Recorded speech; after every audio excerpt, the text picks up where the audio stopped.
Bonsoir, chers amis téléspectatrices et téléspectateurs, merci d'être de nouveau avec nous, avec Expression Livre, votre magazine littéraire hebdomadaire. Eh bien, ce soir, histoire. En effet, notre invité est Ammar Belkhodja. Bonsoir Ammar Belkhodja. Bonsoir, merci monsieur d'être avec nous. Youssef. Bonsoir. Et nous allons évoquer un point d'histoire qui est peut-être un des points les plus noirs du colonialisme français contre notre population. Nous allons évoquer les enfumades du Dahra, et c'est le titre de son essai historique, de l'essai historique d'Ammar Belkhodja, les enfumades du Dahra, ou les 1000 martyrs des Ouled Riyah, qui était le nom de la tribu qui a été enfumée dans ces grottes. C'est paru aux éditions El Kalima et j'en profite pour saluer Naïma, la courageuse éditrice de cette nouvelle maison, directrice de cette nouvelle maison d'édition El Kalima, parce qu'il faut toujours saluer le courage et le travail d'une personne ou d'un groupe de personnes qui ont décidé de créer une nouvelle maison d'édition. Très juste. Et vous, Ammar Belkhodja, qui avez tant écrit, merci en leur nom, Oui. eh bien oui, d'avoir accepté de vous faire éditer chez eux. Oui. Alors, Ammar Belkhodja, je ne vais pas vous présenter, d'ailleurs parce qu'il y a à peine quelques mois, nous avons eu à discuter de votre ouvrage En épiant l'histoire, très très bel ouvrage, toujours sur l'histoire, puisque vous en êtes plus que féru. Je cite juste quelques titres, ne m'en veuillez pas, Oui. beau, vous avez tellement écrit, mais aussi bien un livre concernant Tiaret, Mémoire d'une ville, parce que c'est votre ville, Barbarie coloniale en Afrique, Colonialisme, les crimes impunis, un des deux ouvrages qui a eu le plus. Mais aussi, vous avez rendu hommage à notre barde Momo, la magie des mots, Momo de la Casbah. Personnage exquis. Tout à fait. La plume contre le sabre, Mohamed Ben Salem. Et l'Arwat. Eh oui. Ali Maashi, l'hymne assassiné. Un martyr. Assassiné et pendu dans une place publique. Le 8 juin 1958 à Tiaret. Sur place publique. Vous avez écrit également un très bel ouvrage concernant les guillotinés ainsi que Hamdan et Adda brûlés vifs par l'OS. Par l'OS encore. Voilà. C'est-à-dire que les crimes ont été une permanence pendant l'occupation française. Finalement, rien n'avait changé depuis Bugeaud à Bijar. Rien n'avait changé. Le crime était permanent. La torture était permanente. Alors justement, nous allons évoquer ensemble ce point d'histoire, les enfumades du Dahra. Et je voudrais qu'on commence, avant d'évoquer l'histoire en elle-même de ces enfumades, parce que c'est ce que vous avez fait dans votre essai, une brève introduction. Vous dites toutes les peines du monde que vous, et notamment un photographe, Abdelrahman Mousfa de Mostaganem, avez eu beaucoup de peine à, disons, remettre sur le tapis, c'est-à-dire voir ce point d'histoire qui, pourquoi, a été plus ou moins oublié. Que ce soit du côté du colonialiste français, c'est tout à fait explicable. Oui. Mais chez nous, c'est un point d'histoire qui est resté peu éclairci, peu travaillé par les historiens, et ce qui est peut-être un peu plus, entre guillemets, choquant, très peu connu par nos concitoyennes et concitoyens. Avant peut-être d'aborder ce tragique moment vécu par notre peuple, j'insisterai sur 3 points essentiels. Le premier, c'est que les enfumades du Dahra sont un crime odieux, commis par l'armée d'invasion, l'armée française d'invasion, qui doit être dénoncé sans cesse par l'histoire. Pourquoi j'insiste sur ce point? C'est qu'en matière d'histoire, comme l'a affirmé avec force Moustapha Al-Ashraf, en matière d'histoire, il n'y a pas de prescription. Absolument. Il n'y a pas de prescription, il n'y a pas d'absolution. Un. Quand je dis sans cesse dénoncer, à travers quel moyen? À travers l'école, à travers les manuels scolaires, à travers le livre d'histoire, à travers l'enseignant de l'histoire, pour que cette mémoire soit entretenue. Parce qu'il est déplorable qu'aujourd'hui, nos enfants, nos universitaires, nos lycéens ne sont pas au courant de tels événements. Deuxième point, les enfumats du Dahra est un drame que notre peuple ne doit pas oublier. Oui, effectivement, moi j'ai été accosté dernièrement parce que l'ouvrage a été présenté par certains journaux et on me dit, Monsieur Belkhoja, mais c'est effarant, nous n'étions pas au courant des enfumats. De cet épisode tragique. Oui, 50 années après l'indépendance de notre pays. Troisièmement, les enfumats du Dahra est un massacre prémédité que la conscience humanitaire devra et doit réprouver.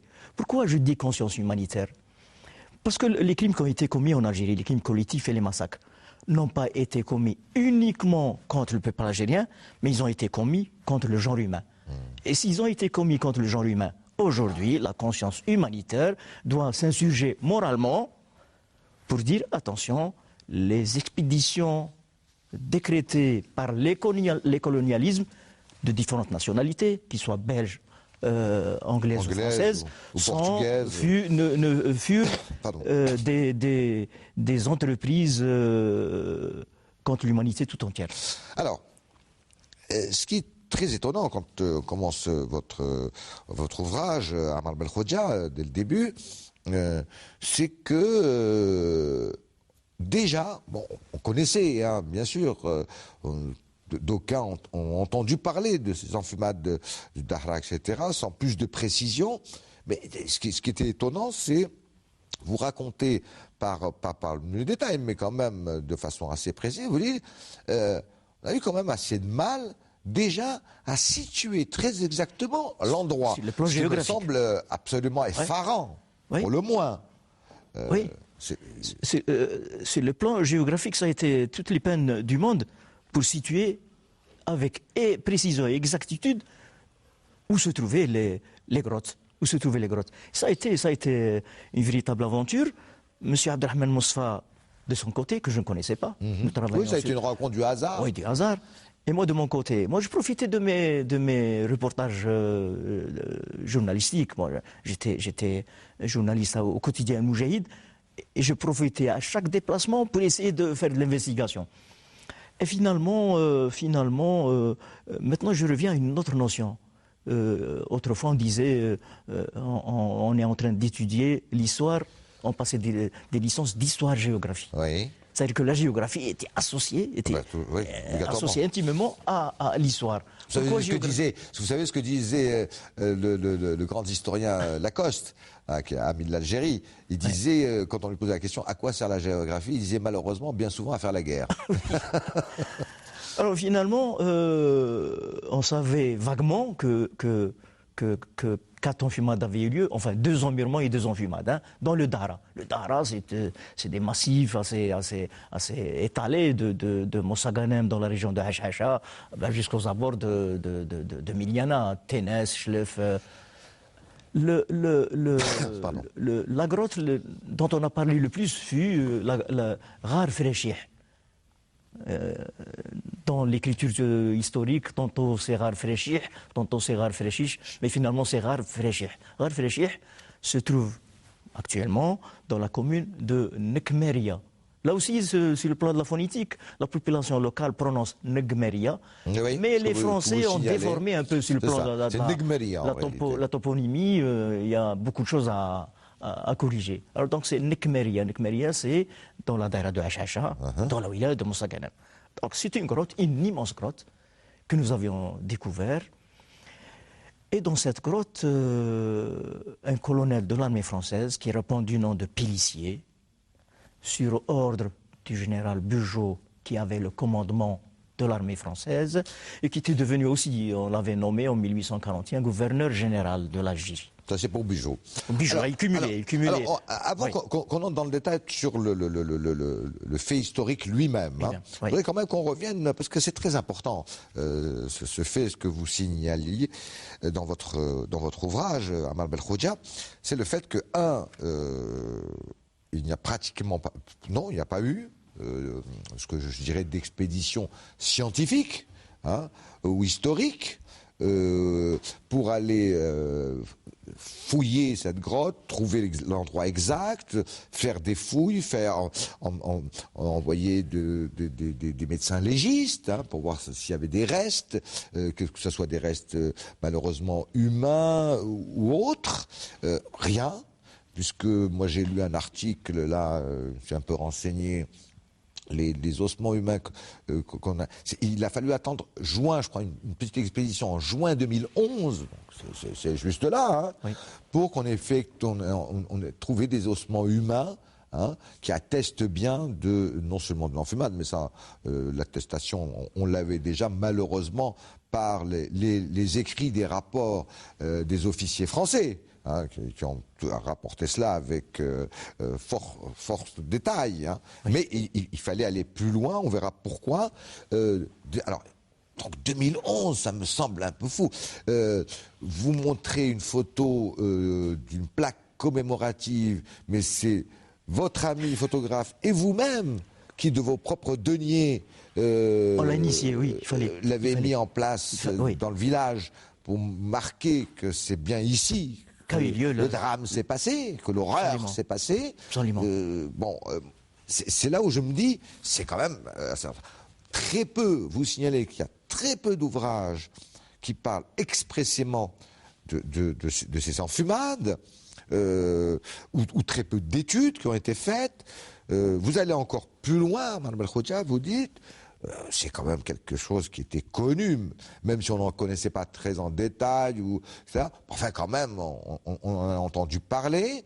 Eh bien, vous dites, c'est quand même un petit peu triste que ni nos créateurs sur le plan artistique, ni littéraire, ni musical, ne se sont inspirés de ce drame pour nous livrer des travaux. Voilà. Bon, qui est quand même une des meilleures choses aussi pour faire connaître notre histoire. Le seul tableau, c'est d'un Français qui s'appelle Johanneau, je crois.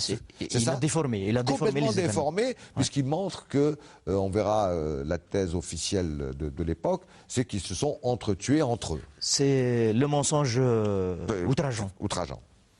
Alors, ça c'est toute l'introduction de votre ouvrage Amar Belkhodja, et je trouve ça très intéressant, parce que là, on pourrait se poser toujours la question de mémoire, histoire, écriture de l'histoire, qui revient sur le tapis. Dans tous les travaux que j'ai eu à compulser, il y a une lettre qui revient tout le temps. C'est la lettre d'un officier espagnol qui servait dans l'armée française, qui lui a assisté un peu à ce qui s'était passé en juin 1845 dans le Dahra.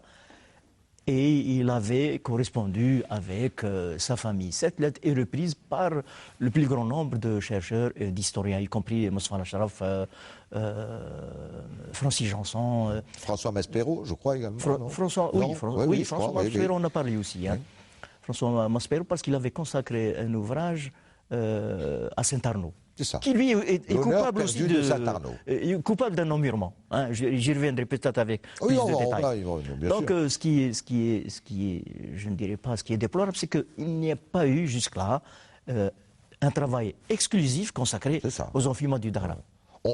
Dans les livres d'histoire, on l'évoque, mais il n'y a pas eu un ouvrage spécifique. Sommairement. Bon. Alors, même, j'ai pu voir ça, même une universitaire à qui il faut aussi rendre hommage pour son travail, Madame Al-Saada Jamhourias, qui est de l'université Hassiba Ben Bali de Chlef. De Chlef, oui, elle s'est intéressée. Alors, elle s'est intéressée, mais c'était dans un cadre beaucoup plus général, puisque sa thèse portait sur l'histoire de Chlef à travers les récits. Bon, alors évidemment, elle évoque les enfumades d'Arla, puisque c'est la région. Oui. Moi, je considère que le travail doit se poursuivre. Pourquoi ? D'abord, D'abord, sur le plan géographique, toujours. Hein. Jusque-là, nous ne connaissons que le Harfrecha. Hein. Oui. Mais il y a lieu de se déplacer, d'interroger pour localiser les 3 autres lieux où se sont déroulés ces drames. Oui. D'abord, le premier, je vais commencer par le premier. Bien sûr, oui. Par celui qui a inauguré cette méthode d'extermination. Ouais. C'est Cavaignac. Cavaignac, il va être coupable d'une enfumade le 11 juin 1844. Donc un an avant le drame. Un an avant celui de Pélissier. Voilà. Pourquoi? Parce qu'on a eu tout fait, hein. On n'a pas voulu en parler. Pélissier a eu la malchance, entre guillemets, hein, d'être dénoncé par certains membres, certains pères de la Chambre à l'époque. Oui, de l'Assemblée nationale. Qui disaient, ils n'étaient pas scandalisés par le fait de tuer, mais ils étaient scandalisés par le fait d'utiliser cette méthode. C'est cela. Moi, dans ce petit ouvrage, j'assimile certains intellectuels français à des humanistes hexagonaux. Qu'est-ce que c'est un humaniste hexagonal? C'est celui qui défend les droits de l'homme uniquement à l'intérieur des frontières de l'Hexagone. Ouais. En dehors de ces frontières, je prends l'exemple de Victor Hugo. Ouais. Victor Hugo était devenu l'ami intime de Bugeaud. Oui, il correspondait avec lui, qui lui dit faites de la France la nouvelle Grèce de l'Europe. Donc, Hugo, Lamartine, Balzac, la plupart, le plus gros de ces intellectuels, ne dénonçaient pas le fait colonial. Alors je reviens, pardon, monsieur Seyer. Oui, on va en lire juste deux ou trois, hein, comme ça, parce que vous les citez dans votre ouvrage. Hein. Le docteur Eugène Bodichon, c'était pas n'importe qui. Là, oui. Hein, alors je lis juste ce qu'il disait. Peu importe que la France, en sa conduite politique, sorte quelquefois des limites de la moralité vulgaire, l'essentiel est qu'elle constitue une colonie durable et que, par la suite, elle rende les contrées barbaresques à la civilisation européenne. Quand une œuvre doit tourner à l'avantage de l'humanité, le chemin le plus court est le meilleur. Or, il est positif que le chemin le plus court et la terreur. Voilà ce qu'ils disent. Voilà. Hein, c'est-à-dire, oui, non, mais comme disait Machiavel, les moyens, la fin justifie les moyens. Alors, un autre très connu, Alexis de Tocqueville. Tocqueville, oui, le conseiller principal des je lis. J'ai souvent entendu en France des hommes que je respecte, mais que je n'approuve pas, trouver mauvais qu'on brûlât les moissons, qu'on vidât des silos et qu'enfin qu'on s'emparât des hommes sans armes, des femmes et des enfants, ce sont là, selon moi, des nécessités fâcheuses, mais auxquelles tout peuple qui voudra faire la guerre aux Arabes sera obligé de se soumettre. Et s'il faut dire ma pensée, ces actes ne me révoltent pas, ni même autant que plusieurs autres, que le droit de la guerre autorise évidemment et qui ont lieu dans toutes les guerres d'Europe. Alors, c'est gentil tout ça. Hein. Oui. Je ne sais pas comment ils sont parvenus à expliquer, à définir ce qu'était la guerre, mais les écrits, ces premiers écrits, hein, ça remonte en 1847 pour ce qui est de Tocqueville ou d'Eugène Bodichon, mais ces écrits vont servir d'ingrédients à l'élaboration de théories raciales à la fin du 19e et le début du 20e siècle. Et aujourd'hui, ce qu'il y a lieu de faire, c'est essayer de combattre ces relents de ces théories raciales, à savoir qu'on plaçait un peu l'homme blanc de l'Europe comme étant l'incarnation de la civilisation et le reste de l'humanité, c'est-à-dire que l'Asie, l'Afrique, les Arabes, les Indiens d'Amérique du Nord ou d'Amérique du Sud, ceux-là, ils sont en seconde zone et ils sont inférieurs. Voilà un peu ces théories ont servi, ont approuvé la démarche coloniale. Je reviens toujours sur les enfumades, hein, les 4 enfumades. 2 enfumades et 2 emmurements. Première enfumade Cavaignac, signé Cavaignac. Deuxième enfumade Pélissier, hein. Troisième emmurement au mois d'août, le 8 août 1845, celui-là il est commis par Saint-Arnaud. 4e emmurement, 2 enfumades, 2 emmurements. Le 4e, il est signé par Corobert. Mais on n'a pas encore localisé le lieu exact, ni de celui de Cavaignac, ni ceux de Saint-Arnaud et de Corobert. Nous ne connaissons aujourd'hui que le lieu où s'est déroulé l'enfumade ou l'Edriyah, une tribu entière composée de 1000 personnes. De 1000 personnes, femmes, enfants, vieillards. Et ce qui s'était passé, c'est que Pélissier, répondant aux ordres impératifs de Bugeaud, va obstruer l'entrée de la grotte en fabriquant des fagots de bois, des brasiers. Oui, même du soufre pour que le feu s'allume rapidement. Qui montait jusque... Oui. Qui bouchait totalement. Et puis il y avait des soldats qui étaient postés, qui mettaient en joue toute velléité de vouloir fuir, de sortir de la grotte. Dans l'histoire de l'Algérie contemporaine de Charles-André Julien, Charles-André Julien qui a eu cette possibilité de compulser des kilos d'archives, rapporte que la tribu, les porte-paroles de la tribu, négociaient avec Pélissier leur sortie contre le paiement d'une rançon, ce qu'il avait refusé. C'est-à-dire qu'ils étaient décidés à anéantir la tribu, les tribus. Alors, justement, moi je voudrais revenir à cela, Amar Belkhodja, parce que, on va voir, vous venez de citer 4 crimes terribles coloniaux, 2 enfumades, 2 emmurements, et on voit qu'effectivement, à partir de 1839, parce qu'il faut resituer tout ça dans l'histoire, hein, à partir de 1839, les Français trahissent l'accord qui avait été signé avec l'émir Abdelkader Tafna. L'émir Abdelkader reprend les armes et beaucoup de revers de l'armée coloniale française. À un moment donné, il est décidé par l'état-major, notamment par Bugeaud, que on ne pouvait plus continuer ainsi, c'est-à-dire qu'il y avait trop de pertes, trop de difficultés dans une guerre conventionnelle. Donc on va créer ce qu'on appelle l'idée, et c'est la première fois que ça va se passer dans l'histoire, une guerre dite non conventionnelle. Alors qu'est-ce qu'on va faire?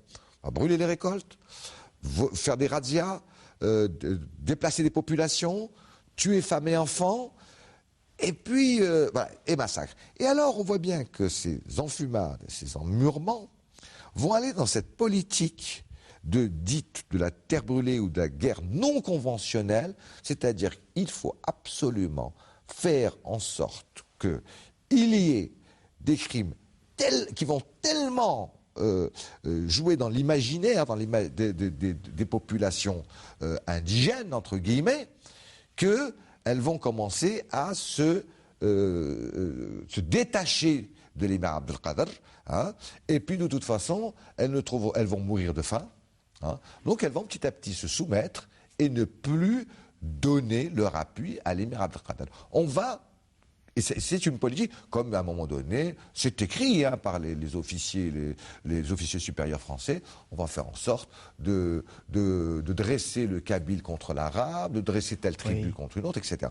Alors, c'est pour ça que ce n'est pas une sorte d'accident de l'histoire, c'est-à-dire comme quoi tout d'un coup Pélissier se trouve devant une tribu qui résiste tellement qu'il ne trouve plus que ce moyen pour la soumettre. Pas du tout, parce que vous le signalez, vous dites, puisque la tribu de Welderiyah, ses chefs ont dit, écoutez, nous sommes prêts à vous payer. À payer. Pour avoir la vie sauve. Pour avoir la vie sauve, surtout parce qu'il y a beaucoup d'enfants, de vieillards, etc. Tout cela.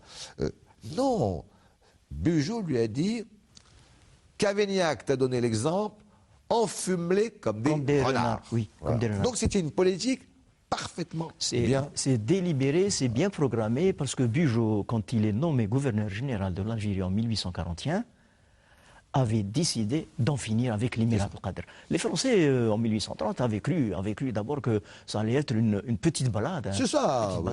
On allait vite défaire ces barbares. Oui, or la résistance a été âpre. L'émir Abdelkader, en optant pour une nouvelle stratégie militaire, c'est-à-dire la guérilla, faisait durer le combat. Et Bugeaud a rêvé de remporter des victoires rapides sur l'émir Abdelkader. Qu'est-ce qu'il va décider? Il va décider d'instaurer une politique de la terre brûlée, comme vous venez d'en citer quelques aspects. C'est-à-dire, en 2 mots, ruiner le pays. Effectivement, en 1845, 46, 47, le pays était ruiné. Les tribus appauvries, les massacres collectifs qui se perpétuaient, le pillage. Le pillage, on rentrait dans un douar, on rasait tout, on prenait les objets les plus précieux, on brûlait les moissons, on lâchait le bétail sur les moissons au mois de mars, c'est-à-dire qu'au moment de la germination, de la germinaison. Et le but était bien calculé, à savoir détruire la base économique et guerrière de l'émir Abdelkader et le soumettre à la reddition. En 1847, il y a eu des défections. Il y a eu des défections, non pas parce qu'on ne voulait plus se battre, mais parce qu'il n'y avait plus de moyens pour se battre. Pas d'argent pour payer les impôts. L'émir collectait des impôts, deux impôts. Les tribus algériennes n'avaient plus de moyens d'honorer ces impôts pour permettre à l'émir d'acheter son armement, d'acheter sa poudre, de payer ses fonctionnaires. Ça a été atroce, c'est-à-dire que cette politique a finalement fait beaucoup de mal. Tout le monde en parle, les historiens les plus honnêtes, Olivier Lecourt-Grandmaison, Pascal Blanchard. Coloniser, exterminer, c'est le très beau livre de l'ouvrage. Très intéressant ouvrage de Alors, je vais vous faire une révélation. Tout récemment, ça fait à peine 15 jours, il y a un professeur de lettres arabes à Tiaret, le professeur Ali Kebrit, on discutait et j'ai abordé le problème des enfumades. Il me dit, mais j'ai publié un article sur une enfumade. Laquelle? Il me dit l'enfumade de Taguine. Taguine. Taguine, oui. Oui, qui s'appelle, je crois maintenant, Zmelet Abdelkader. Oui, tout à fait. Pour moi, première révélation. On est cantonné avec mon ami Abdelrahman Mousfa, on est cantonné uniquement dans le Dara. Et maintenant, j'ai dit, mais... C'est juste à côté de Qsar là où a été assigné à résidence Messal El Haj, Qsar. J'ai dit, mais vos références? Mes références, c'est Cheikh Abdelrahman El Jilali. Il a écrit 3 tomes sur la guerre d'Algérie, sur l'histoire d'Algérie. Et il cite en une page ou deux l'enfumade de Taguine, qui a eu lieu après la destruction de la Smala. Oui, parce que c'était là où la Smala est tombée. Après le 19 mai 1843. Ça fait 2 ans auparavant. 2 ans avant Pélissier. Oui, 2 ans auparavant. Alors, il décrit que la population de la Smala avait fui, parce que ça a été la panique. Ils ont été surpris, les soldats du duc d'Aumale, appuyés par le général Youssouf, par un le sinistre, terrible, qui aimait beaucoup couper les oreilles et les têtes. Saint-Arnaud, les oreilles et les têtes, oui, les têtes, c'est un sabreur. Youssouf rentrait dans les villages algériens avec une tête d'Algérien plantée sur son sable. Il envoyait à Bugeaud des tonneaux d'oreilles. Parce que Bugeaud avait promis des primes. C'est ça. Ils étaient primés. À chaque paire d'oreilles, il y avait une prime. Il y avait une prime. Alors, l'enfumade de Taguine, c'était des Algériens qui devaient fuir un peu la tuerie, la prise de la Smala, et qui s'étaient réfugiés dans une grotte, qu'il va falloir aujourd'hui localiser. Les soldats français les ont poursuivis, et ils ont, comme le fera Pélissier plus tard au Saint-Arnaud, ils vont les bloquer à l'intérieur de cette grotte et les enfumer. Le Cheikh Abdelrahman El Jilali ne cite pas ses références. Aujourd'hui, la tâche est pénible. On ne peut pas aller plus loin parce que Cheikh Abdelrahman El Jilali ne cite pas un peu les documents qu'on puisse pour évoquer. Alors, autre chose sur les enfumades. Charles-André Julien le signale. Il dit que les enfumades devaient avoir lieu un peu partout dans le pays. Et j'apprends, avec Abdelrahman Mousfa, que à Bouhari, on parle aujourd'hui d'une enfumade qui a eu lieu pendant la période coloniale. Dans les Aurès, une autre enfumade. Je crois que c'est le moment de créer une cellule de recherche et d'investir le terrain et de recenser un peu toutes les enfumades. Alors justement, à ce propos-là, puisque là, vraiment, j'étais dans l'ignorance la plus totale, et je crois que pas mal de personnes, soit celles qui nous regardent, soit même d'historiens, n'étaient pas du tout au courant, informés de cette enfumade d'une grotte près de Taguine, ou comme vous le dites, à Bouhari. se pose, et vous posez la question dans votre essai, Amal Belkhodja, se pose la question justement des archives. Parce que justement, vous allez construire votre essai historique en ayant, et là, je vous tire mon coup de chapeau, la très grande honnêteté de dire, malheureusement, on n'a pas de détails sur, puisque je crois qu'il y a eu que 2 ou 3 survivants de cette à peine, oui, enfumade, à peine, qui devait succomber par la suite, certainement. Qui devait succomber Il par était la suite. dans un mauvais état. Est-ce que c'est la légende, est-ce que c'est l'histoire? Il y aurait une Aïcha qui aurait été qui serait sauvée, qui aurait pu échapper vivante, et qu'un cavalier l'aurait épousée, et que on a retrouvé d'ailleurs sa petite fille ou son arrière-petite fille qui s'appelle Hajj Zohra, qui a été d'ailleurs dans un documentaire, oui. je crois, qui a donné une interview dans un documentaire, parce qu'il y a eu un documentaire excellent sur ces enfumades. Se pose le problème où on sait que les seules archives qui sont entre nos mains, ce sont bien évidemment les rapports, malheureusement que ça, les rapports que les officiers supérieurs français ont envoyés en France, pour dire, voilà, ou au général Bugeaud, donc chef d'état-major et gouverneur d'Algérie, en disant, voilà comment ça s'est passé, voilà ce qu'on a fait, etc., et tout ça. Bien. Alors, évidemment, ils embellissaient ou ils inventaient. Bien. Donc, là, manque d'archives. Secondo, vous citez quand même un type d'archive qui est une sorte d'archive orale.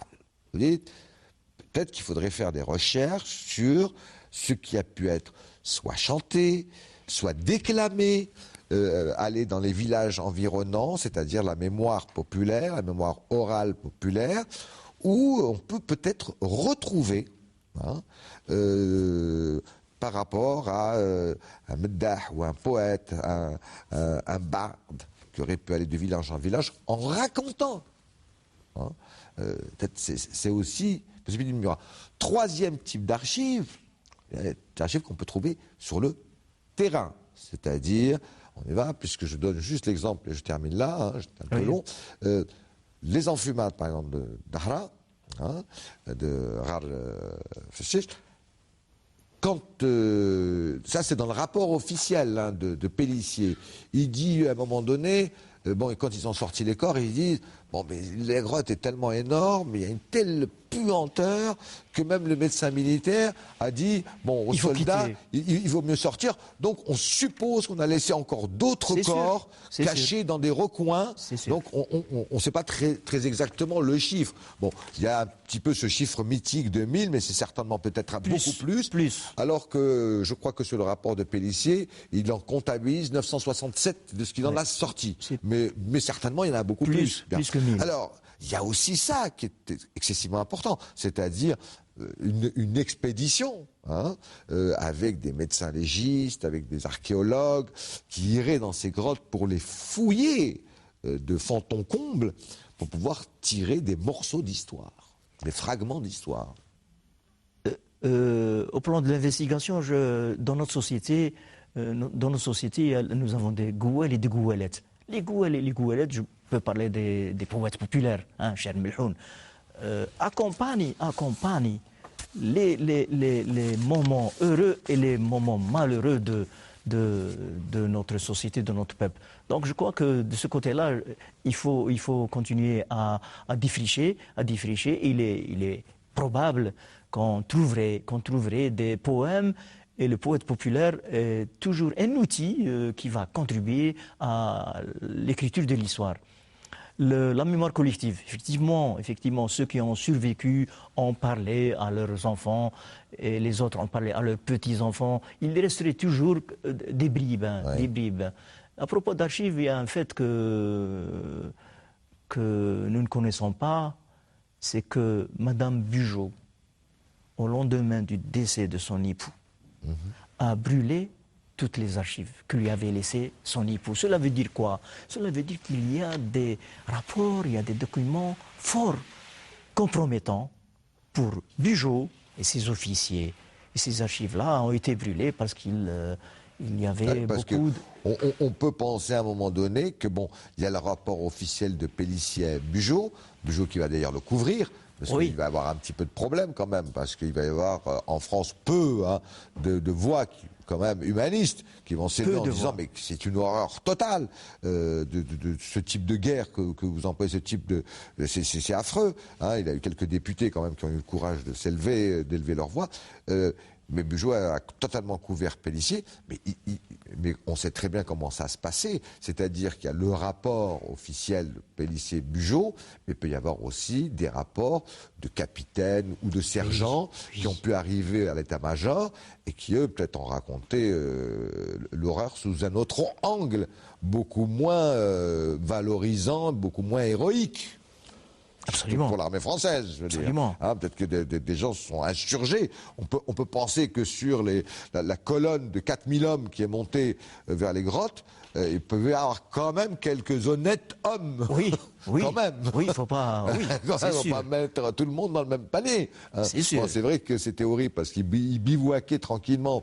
En buvant le café et le thé, en mangeant, en regardant le brasier s'enflammer et les gens mourir, et ils entendaient les hurlements. On peut penser que quand même il y a eu au moins un honnête homme. Au moins un qui est scandalisé par l'horreur. L'autre scandale dans les rangs de l'armée française, c'est que les auteurs des massacres collectifs étaient élevés au grade supérieur. Je vous donnerai l'exemple de Saint-Arnaud. Saint-Arnaud n'était que simple ordonnance chez Bugeaud.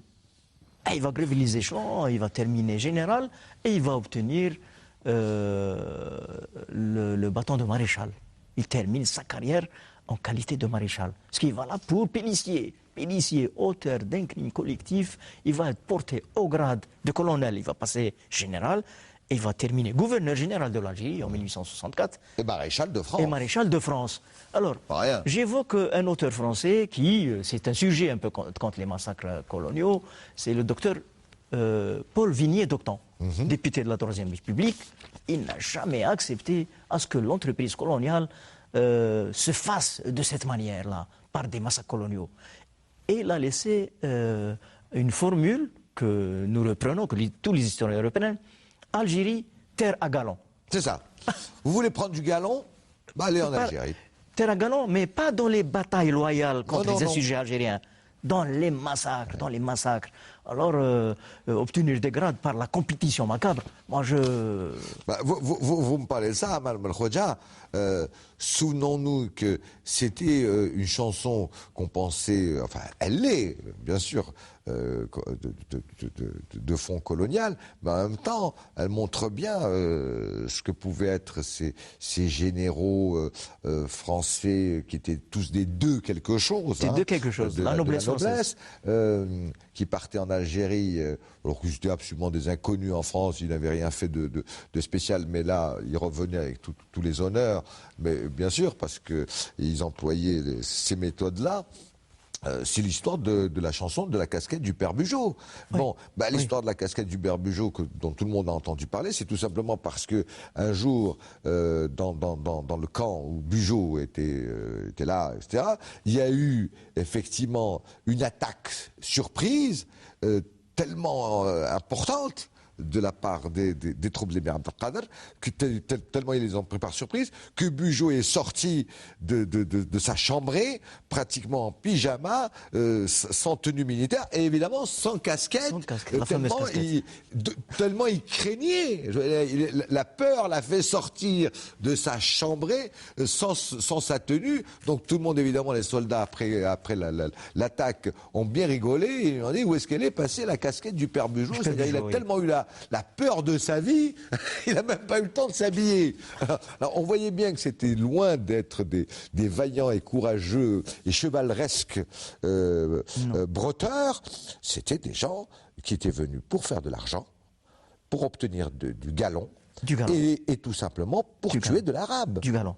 Si vous permettez, monsieur Seyh, nous allons faire un saut dans le temps. Oui. Et nous allons arriver à mai 45. Mai 45, nous avons deux abcès de fixation. Le premier, c'est que nous nous arrêtons uniquement au 8 mai. Et nous avons l'impression de dire que le 8 mai 1945, il y a eu un massacre collectif qui s'est soldé dans le bilan, s'est avéré par 45 000 morts. Or, la tuerie de mai 1945 s'est poursuivie du 8 mai jusqu'au 15 juin. Cela veut dire quoi? Cela veut dire que pendant un mois et demi, l'armée française, la milice coloniale, les auxiliaires, les tambours marocains, les Sénégalais assassinaient froidement les paysans algériens.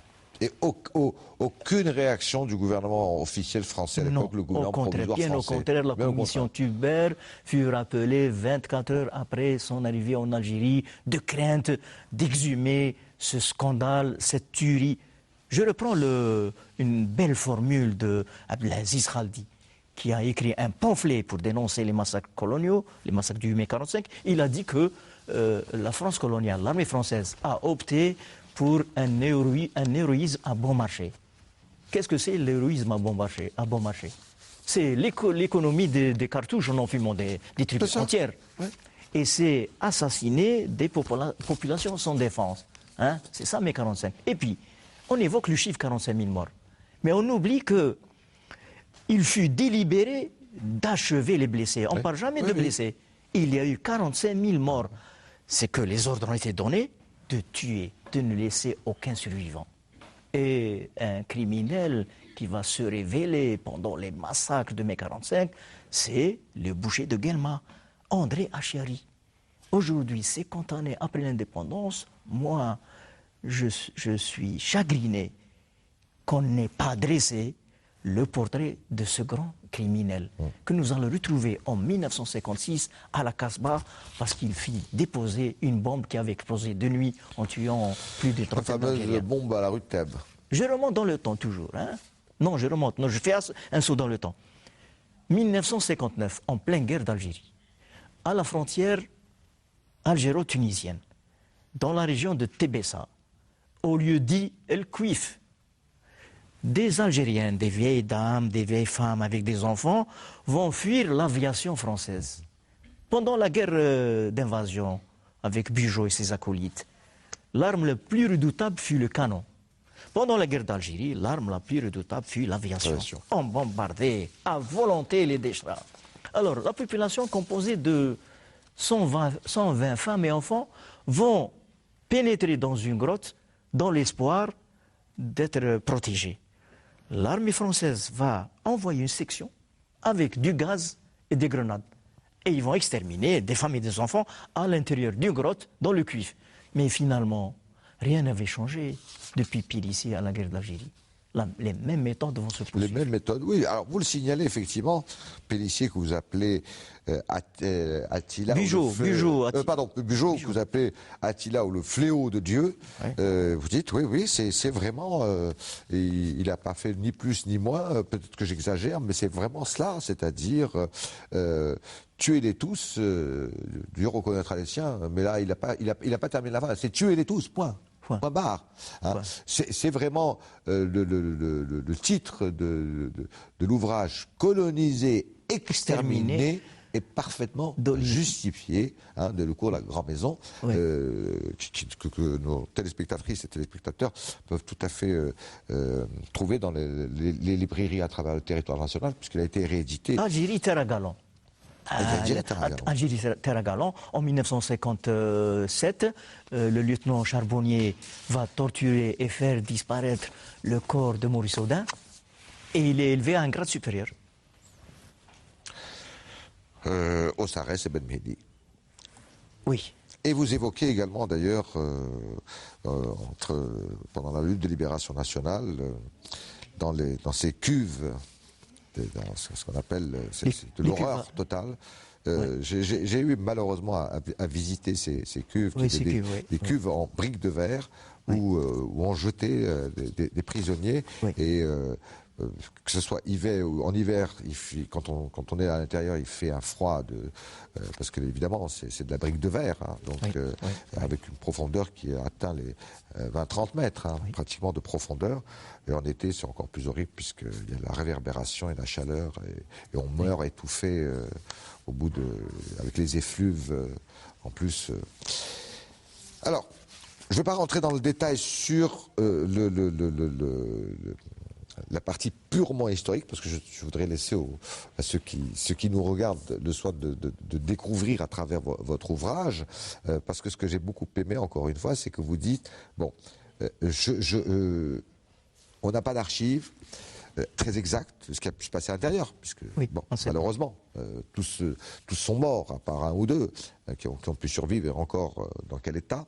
Vous dites, je me suis pris l'autorisation, le droit, de imaginer comment ça aurait pu se passer à l'intérieur pendant cette nuit d'horreur du 19 au 20 juin 1845, plus de 20 heures pendant lesquelles ont duré ces enfumades.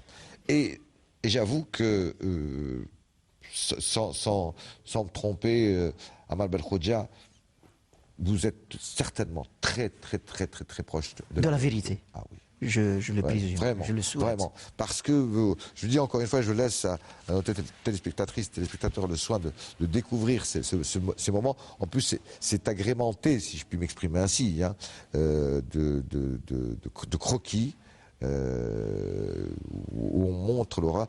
Et il y a des scènes que vous décrivez qui ne viennent pas seulement de votre imagination, puisque j'ai eu à chercher, et effectivement, par exemple, la scène des amoureux a été une scène qui fait partie d'un courrier officiel. Oui, oui. Je ne savais pas. Eh bien oui, j'ai trouvé ça d'un courrier officiel, d'une lettre d'un sergent à sa famille, qui a effectivement trouvé enlacé, deux amants, et l'histoire de la femme qui repousse un bœuf en furie qui allait écorner son bébé. Eh bien, c'est aussi une scène qui a été décrite officiellement dans un courrier. Comme quoi, vous aviez tout à fait raison, Amal Belkhodja. Il faut aller chercher dans les archives. C'est un travail lent, fastidieux, mais c'est un travail d'obligation pour la mémoire sur un des crimes du 19e siècle qui reste le plus mal connu, mais d'un des plus graves. Hein, et parce que là, l'armée coloniale française et le gouvernement français de l'époque vient de créer quelque chose qui va être nouveau dans ce qu'on appelle les guerres, c'est-à-dire cette guerre dite non conventionnelle que malheureusement, dans d'autres guerres, soit en 14-18, ce qu'on appelle les gaz, soit malheureusement en 39-45, avec les camps de concentration, etc., on va prendre exemple sur ce qui s'est passé en Algérie. Oui. C'est terrible. Dans ce petit ouvrage, j'ai impliqué un peintre, professeur d'art plastique à l'école des Beaux-Arts de Moussaganem, Saïd Chandar. Voilà. Je lui ai donné le manuscrit, il s'en est inspiré et il a fait des croquis assez intéressants. J'ai fait impliquer aussi un poète, un ami de Tiaret qui s'appelle Cheikh Khaled Mihoubi. Alors, je voudrais justement, parce qu'il a écrit un long poème sur les enfumades, sur le drame de... Ouais. J'aimerais que vous nous en lisiez. Je vais essayer. Je vais faire l'effort. Hein. Je vais faire l'effort de citer quelques vers de ce poème. Cheikh Khaled Mihoubi nous dit ceci. قصة ولاد رياح قصة ولاد رياح والظهر بيان قصة ولاد رياح تشيب المرضعين. C'est-à-dire que l'histoire, le drame de Ouled Riyah est capable de faire blanchir les cheveux, la chevelure des enfants, déjà enfants. Et puis leurs cheveux peuvent devenir blancs parce que le drame est atroce. قصة ولاد رياح تهز الجبال مع الأركان. Fait bouger, fait trembler l'espace.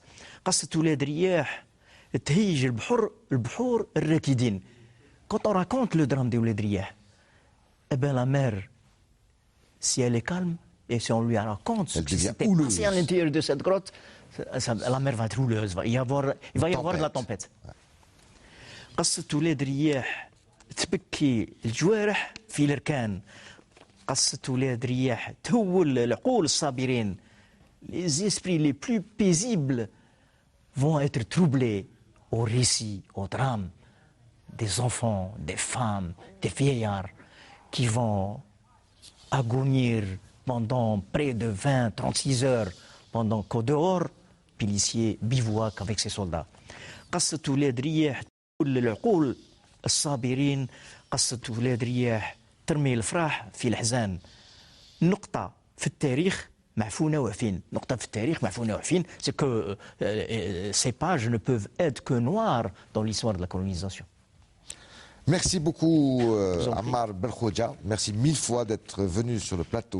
Moi je suis ravi d'être votre invité. Je rappelle le titre de votre essai historique, Les enfumades du Dahra, les 1000 martyrs des Ouled Riyah, et c'est paru dans une toute nouvelle maison d'édition, encore une fois que l'on salue, la maison d'édition El Kelima.